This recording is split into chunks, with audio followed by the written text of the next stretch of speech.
Anything Goes podcast. I am your host, Kombat AllStar, and today we're going to be talking about Spider-Man. Yes, that friendly neighborhood web-slinging dude that just recently had a movie, so we're going to be talking about that. Before we get into it, though, I want to just give you guys a friendly reminder about the show. At episode 101, we will no longer be on YouTube. We'll exclusively be at our new home on archive.org.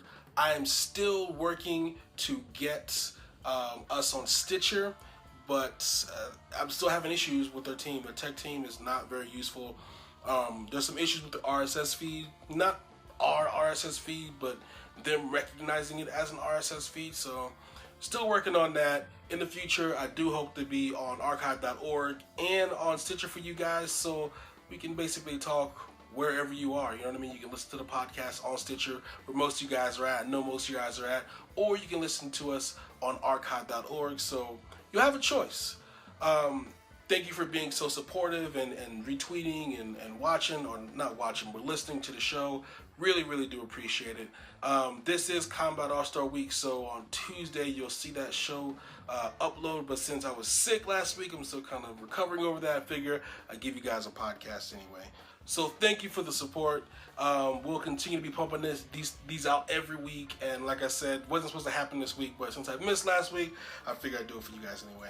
So moving on to our actual topic of today, of this evening, or when you're listening to this podcast, we're going to be talking about Spiderman Homecoming. Now, I guess I'll just say I thought it was okay. I thought it was a pretty good movie. It was, Random Girl said it best, it was a fun little movie. It was fun. It wasn't anything, world or epic or anything, crazy like most superhero movies are tending to skew these days. Back in the day, it was just, the X-Men fighting their nemesis, or Spider-Man fighting his nemesis, or Batman or Superman just fighting their nemesis. And now, all the group movies are happening, so it's like world-ending. Ever since Avengers, and now Justice League is coming, Civil War, there's more team-up movies. So most of the superhero movies nowadays are skewing towards more of the big, world-ending events, invaders from another planet kind of deal. This movie didn't do that. It went back to the roots of superhero movies and, superheroes. And you guys know, long-time listeners know, I don't do the whole spoiler-free stuff. If you listen to the podcast, we're going to talk candidly about the movies, about the shows, about whatever. I don't see it. This is why I wait until after the weekend is over to talk about a movie, because I figure you guys have all seen it. We can all have a conversation about it. We can kind of get in the nitty-gritty. So this one, very, very, very classic, I'll say, for lack of a better word. Classic Spider-Man, he's fighting the Vulture. Michael Keaton did a fantastic job.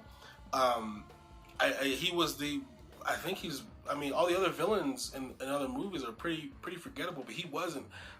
He's pretty much my favorite villain I've seen in a superhero movie, Marvel, DC, whatever, because he was so relatable, and you could see why he did what he did, how, he was pushed over to the edge, to I guess survive, or to take care of his family.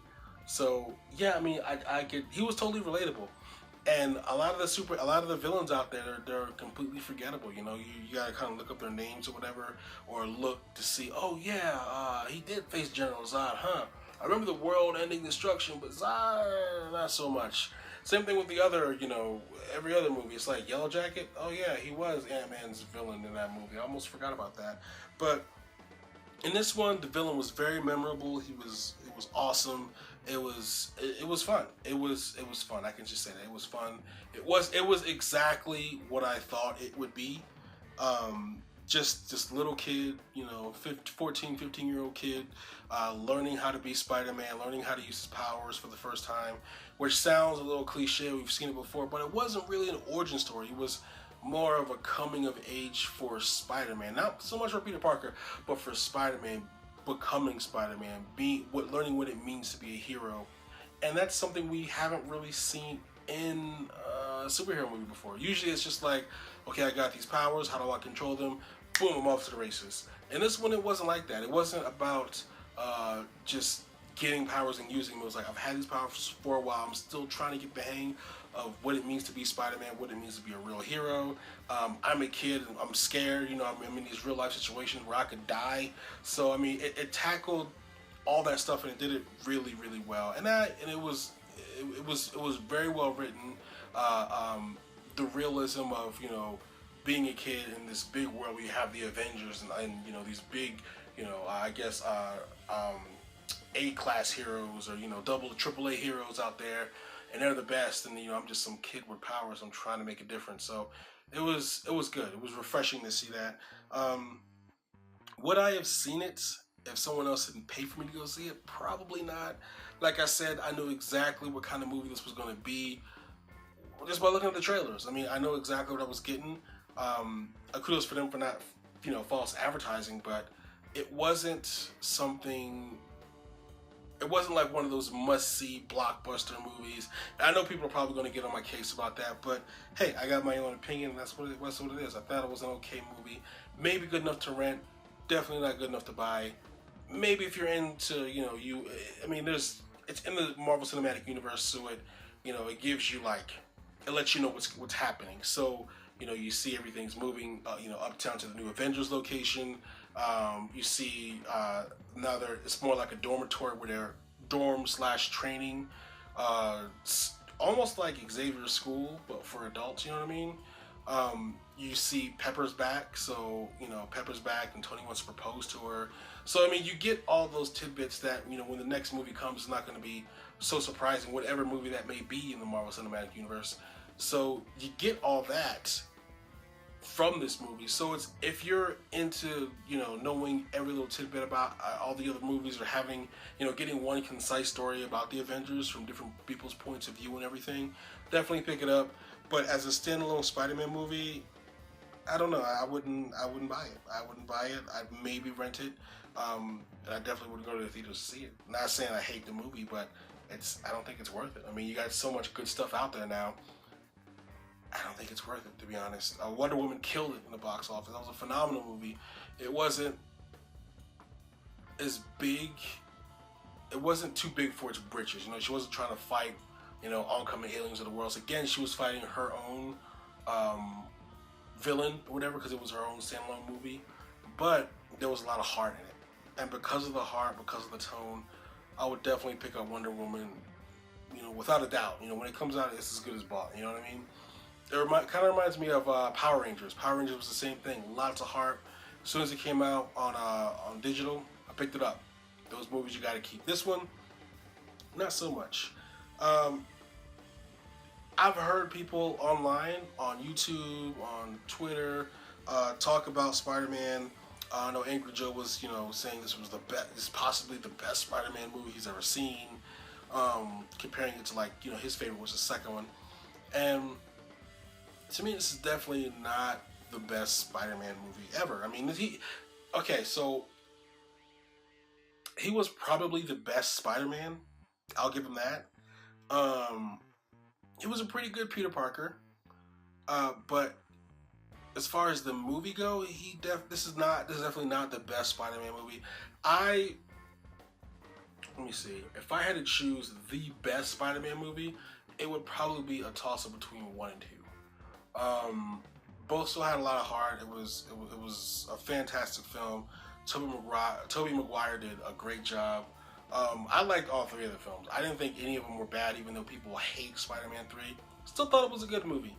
But maybe Spider-Man 1 or 2, you know, the original Spider-Man 1 or 2 were the better ones. This movie, it was better than the Amazing Spider-Man series, I'll say that.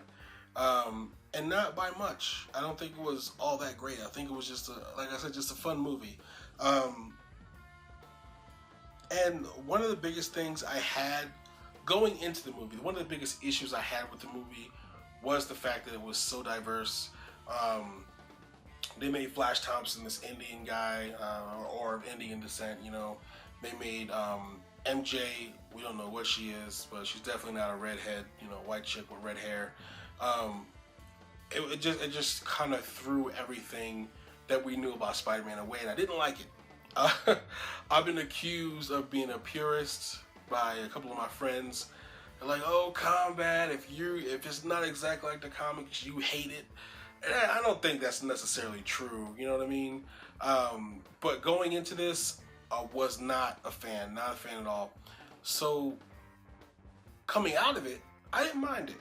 I really didn't mind it. I went from being strongly against it to thinking it was the stupidest thing ever to, you know what, this actually isn't bad. The characters were played well, and I didn't feel like they overdid it or they just try to beat you over the head with it, you know, because I feel like in this day and age with so much going on, which is a good thing in America. There's a lot of good things going on. Equality across the board. Women are getting, you know, their just due. The gay and lesbian community are getting their just due. I guess you can see on some levels, black people are getting their just due.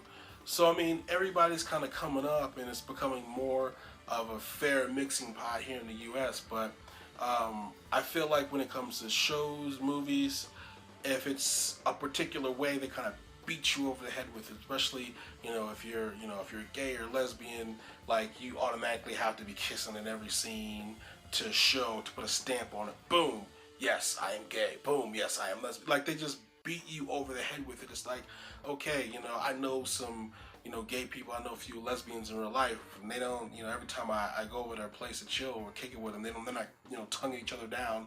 Why do we have to have this in every scene? Why do we have to beat this over your head? Like Sense8, hate that show. I was recommended it. People told me it was great. Watched it, couldn't take it because of that.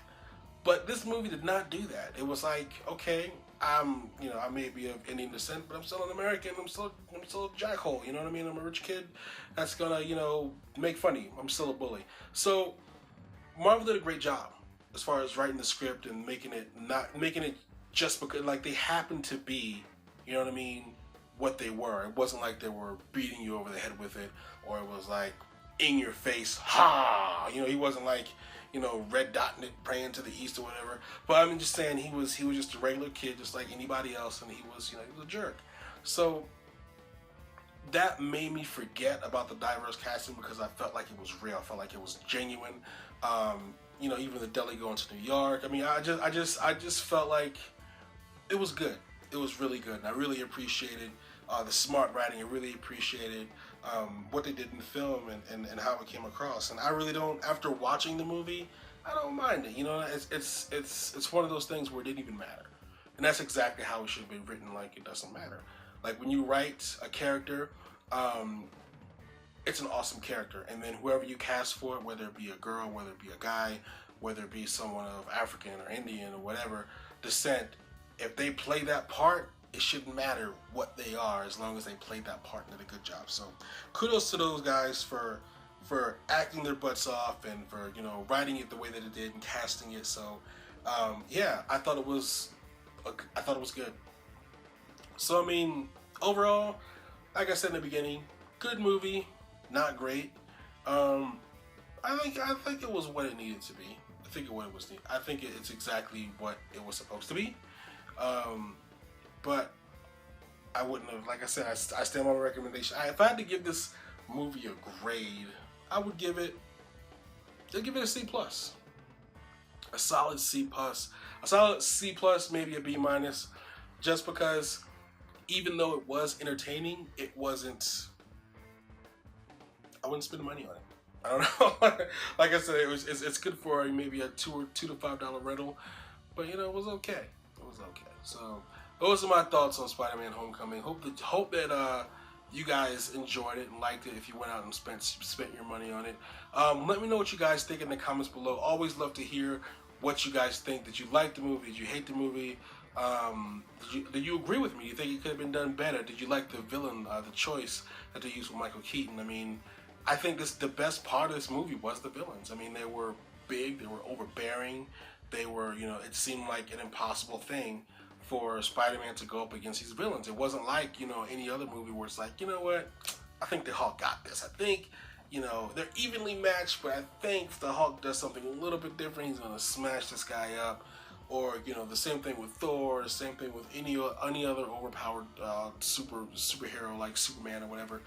But this one, I felt like the odds were just so impossible. There were so many times in the film where I was watching, I'm like, oh man, He needs to call Tony Stark. He needs to call someone to help him because he can't do it on his own. So he did a great job writing it, and that's exactly how I felt. It felt great to see that overwhelming odds with just your run-of-the-mill villain. So, yeah, do you agree with me? I know that was long and drawn out, but do you agree with me? Do you not agree with me? Let me know what you think in the comments below. And until next time, so long.